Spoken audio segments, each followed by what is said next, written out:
क्यों दे दोगे? वोट हमारा लेकर जाओगे, हमको दे दोगे तो क्या एहसान करोगे क्या? तो मुझे बताओ, हमारे बच्चों को पढ़ाने की क्या योजना है? कुछ नहीं है। हमें नेता बनाने की क्या योजना है? पुलिस वाले भ्रष्टाचार करते हैं, उसकी क्या योजना है? कुछ नहीं पता है। बस खाली आपको बरगलाने के लिए दो चार मुद्दे वो छोड़ देंगे। खैर, अब देखिए, मैं आपको बता दूं कि आपका ना कोई संगठन है और ना कोई पार्टी है। अगर हो तो मुझे बताइए। एक चीज मुझे बताइए, इस देश के अंदर गुरु बड़ा होता है या भगवान बड़ा होता है? कौन बड़ा होता है? मुझे बताओ, कौन बोला गुरु? गुरु बड़ा होता है। ये बात फैक्ट है। आपने वो दोहा पढ़ा होगा कि गुरु गोविंद दो खड़े काके लागू पाए, और बलिहारी गुरु आपने गोविंदियो बताए। भगवान से ही पूछ लिया किसी ने, तो भगवान ने कहा नहीं नहीं, मैं बड़ा नहीं हूँ। बड़ा कौन है? गुरु है। क्योंकि मैं तो व्यक्ति को बना देता हूँ, पैदा कर देता हूँ, और पालन पोषण वाला काम कौन करता है? गुरु। सबसे पहला गुरु माता पिता होता है ना? तो ऐसे ही आपके समाज में बहुत सारे गुरु यहाँ बैठे भी होंगे जो टीचर होंगे, या माता पिता तो सभी है ही हैं। तो अपने बच्चों के लिए हर कोई गुरु है, इसलिए मैं भगवान से ज्यादा उनका सम्मान करता हूँ। गलत है क्या? अच्छा, अब आप देखिए कि जब गुरु की बात मैं करूं तो इसी गुरु में से एक गुरु आए थे जिनको आप जानते होंगे, नाम इनका पूरे दुनिया में चलता है। लोग उनको थोड़ा भगवान कहते हैं, लेकिन मैं भगवान नहीं मानता हूं। मिटाने वाला कुछ है? मैं इनको भगवान नहीं मानता हूं, मैं बुद्ध की बात करता हूं। ठीक है ना? लोग भगवान बुद्ध की बात करते हैं, मैं विश्व गुरु बुद्ध की बात करूंगा, क्योंकि इन्होंने मानवता का संदेश पूरे विश्व में दिया है। ठीक है ना? इन्होंने कहा, क्या कहा?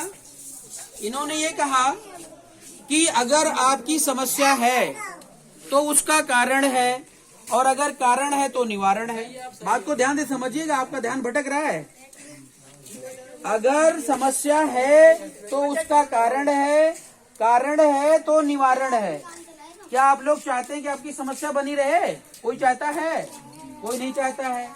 तो अगर नहीं चाहता है तो आज उस समस्या के समाधान की हम बात कर लेते हैं, और अगर इसमें 1% भी मेरे फायदे की बात होगी तो मुझे बता दीजिएगा।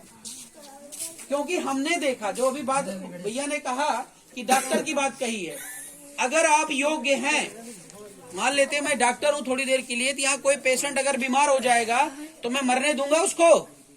मेरा धर्म क्या है? मरीज की जान बचाना। वैसे ही अगर मैं पढ़ा लिखा हो गया और मेरे सामने अन्याय हो रहा है, पुलिस वाले या कोई नेता बदमाशी करके जा रहा है, तो मेरे से बर्दाश्त होगा क्या? बोलिए। वही बर्दाश्त नहीं हो रहा, इसलिए आपके बीच में आए हैं। और ये अपने बच्चों को पढ़ाइएगा मत, मेरा निवेदन है। अगर कल पढ़ा लेंगे तो ये आरपी मौर्य की भाषा बोलेगा, ये भी बता रहा हूं मैं आपको। इसलिए मेरा निवेदन, अगर आप नेता नहीं बनाना चाहते अपने बेटे बेटियों को, इनको कतई पढ़ाइएगा मत, तब ये गुलामी करेंगे। कभी अखिलेश यादव की, कभी योगी आदित्यनाथ की, कभी मायावती की, कभी किसी और की, और वो लोग आपके बेटे को कभी नेता नहीं बनाएंगे। ये मैं लिख करके दे रहा हूं। अब आप देखिए बुद्ध ने क्या कहा। 3 चीजों की बात उन्होंने कहा। एक चीज कहा कि बुद्धम शरणं गच्छामि, ठीक है ना? बुद्धम शरणं गच्छामि। दूसरा उन्होंने कहा धम्मम शरणं गच्छामि, और तीसरा उन्होंने कहा संघम शरणं गच्छामि। 3 चीजों की बात करी। ये कोई जादू नहीं बताए हैं। बुद्ध ने ये कहा कि मैं बता दे रहा हूं, जैसे मैं आज बता दे रहा हूं। आप मुझे मानोगे तो कल समस्या का समाधान हो जाएगा।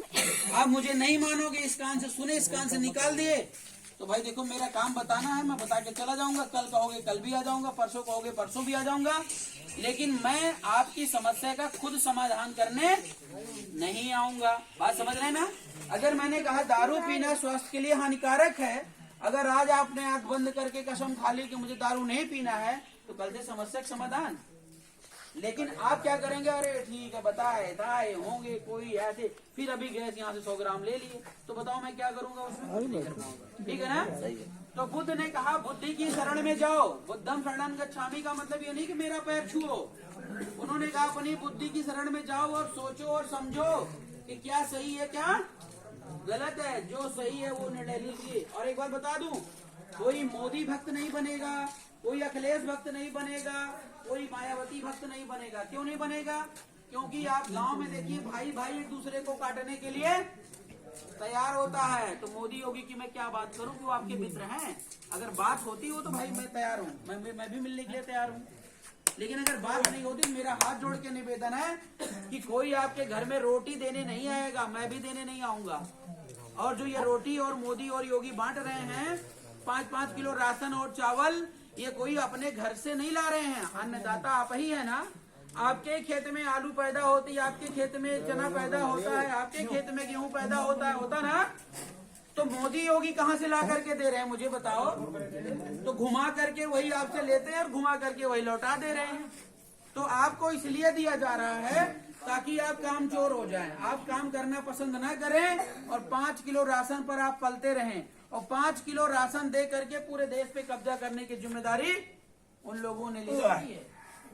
बात को समझिएगा। और आपके बच्चे को पढ़ाने लिखाने की कोई योजना इनके पास नहीं है। तो बुद्ध ने कहा बुद्धं शरणं गच्छामि। तो बुद्धि की शरण में जब आप जाएंगे, एक चीज मैं आपको और बता दें, फिर से सोने की चिड़िया बने। सोने की चिड़िया मतलब जान रहे हैं ना, सम्राट अशोक का जमाना था, पूरे विश्व में भारत का डंका बजता था। यहाँ इतना पूरे विश्व में सोना होता था, उसका आधा सोना भारत देश के पास था।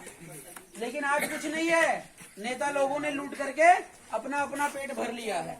तो बुद्धि की शरण में जाओगे तो वहां पे हमेशा हमें पाओगे।